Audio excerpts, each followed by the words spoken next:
Hi there. Lots of questions about how I did these cool backgrounds for rocks like this one.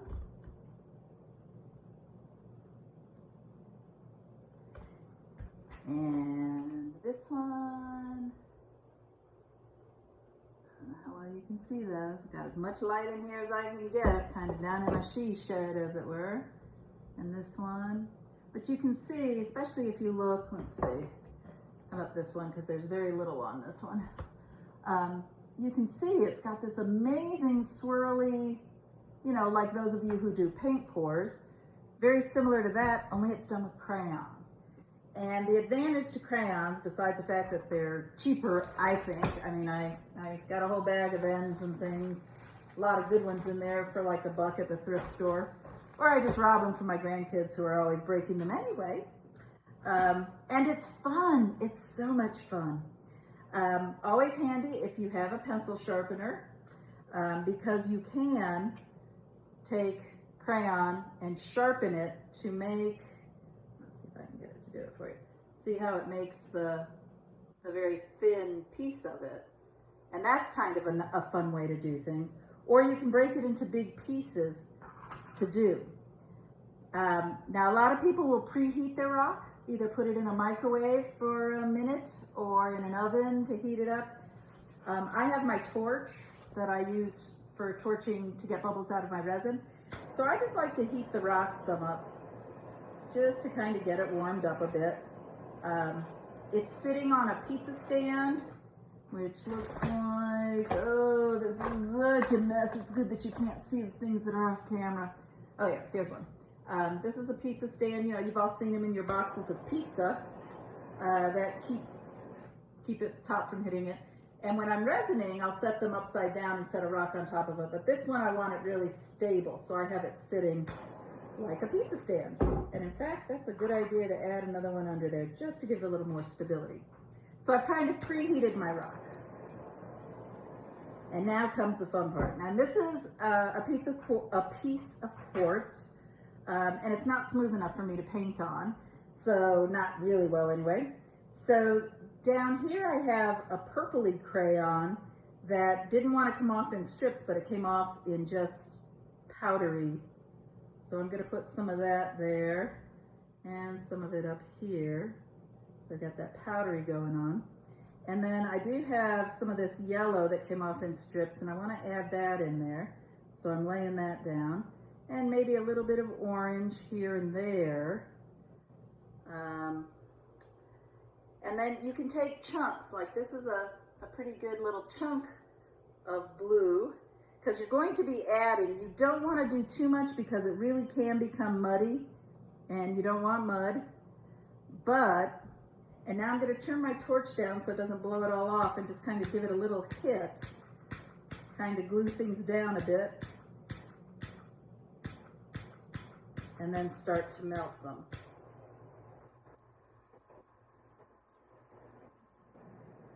And I hope you can see this. They melt together, start to run.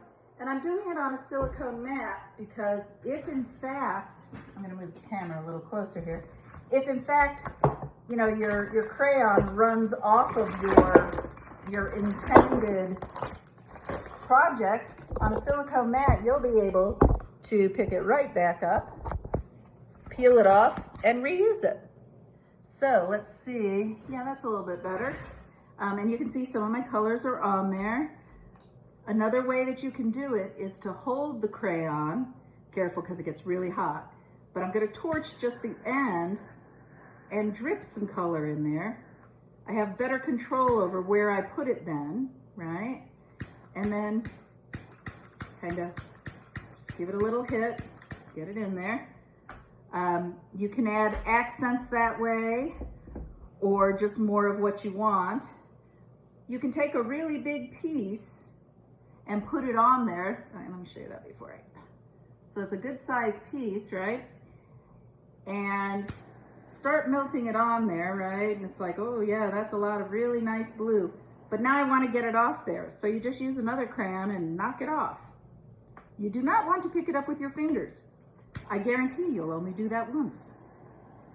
So anyway, you're just kind of Now, if you don't have a torch, which is a great way to do it, but if you don't have a torch, you can absolutely put the pieces on and put it in the microwave a little bit and let it melt down.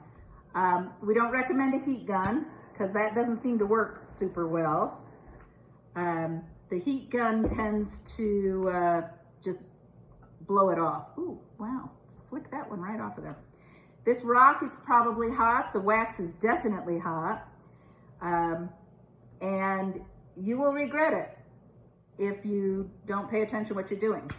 Also, some crayons actually have kind of a chalky metallic feel to them, and you will find that they don't melt. So you gotta pay attention. Crayolas seem to all melt and melt fairly well. So that's a good one, but you'll know pretty quick. And in fact, if you find one that isn't melting, it's kind of sparking, if you scratch it, you'll see that it feels chalky and doesn't feel as waxy as the nice smooth wax of of something in the Crayola brand. And you can hit it as many times as you need to, but you don't want to go too much because it tends to kind of lose some of its flavor and turn to mud. You don't want mud. So don't get carried away. Don't do too many colors, which is my usual problem.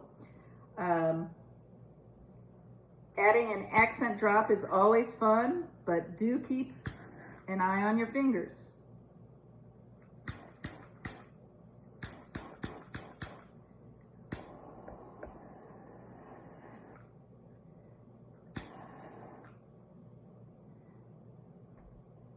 And that is all there is to it.